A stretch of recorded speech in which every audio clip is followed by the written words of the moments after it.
బంధువులారా, మనము స్వామీజీ ద్వారా గురు పౌర్ణమి సందర్భంగా నిజమైనటువంటి గురువు ఎవరు అనేది తెలుసుకున్నాము. పరమపిత పరమేశ్వరుడు మనకు నిజమైనటువంటి శాశ్వతమైన గురువు.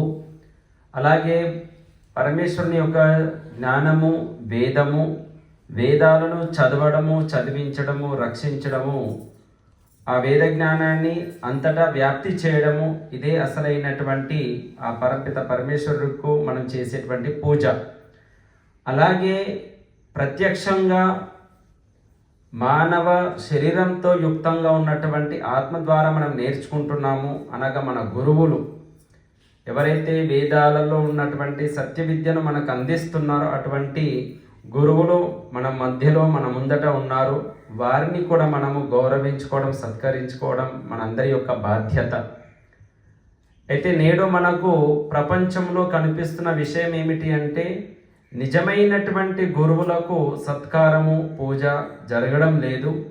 ఎవరైతే గురువులు కాదో, నకిలీ గురువులుగా ఉన్నటువంటి వారో వారిని ఆరాధించడం, సత్కరించడం జరుగుతోంది.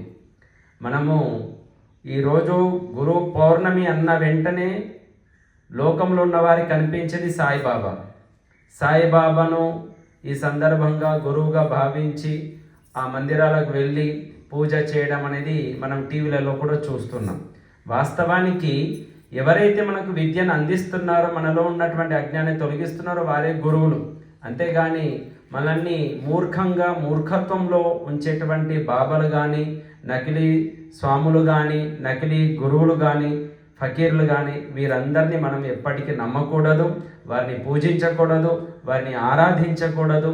మనం అందరం కూడా తెలుసుకొని ఎవరైతే అమాయక ప్రజలున్నారో, గురువుగా భావించి సాయిబాబాను పూజిస్తున్నారో, లేదా ఇంకా ఎవరినైనా పూజిస్తున్నారో, వారు నిజమైనటువంటి గురువులు కాదు.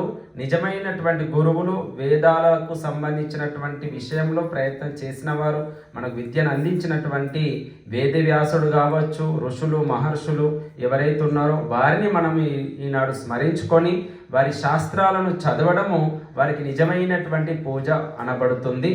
కాబట్టి ఇటువంటి విషయాలు ఎన్నో కూడా మనకు స్వామీజీ తెలియజేశారు. కాబట్టి బంధువులారా, మనమందరము మనకు స్వామీజీ ద్వారా ఎన్నో వేదానికి సంబంధించిన విషయాలు మనకు తెలిసినాయి. కాబట్టి ఇప్పుడు మనమందరము స్వామీజీని సత్కరించుకుందాం. స్వామీజీ యొక్క పూజ, గురు పూజ మహోత్సవం ఇప్పుడు ప్రారంభమవుతుంది. మరి మీరందరూ కూడా శ్రద్ధగా ఇక్కడికి వచ్చారు. మరి మీరు మీ వైపు నుంచి స్వామీజీని సత్కరిస్తారని కోరుతున్నాను. ఓం శాంతి. అమ్మలు ముందరండి.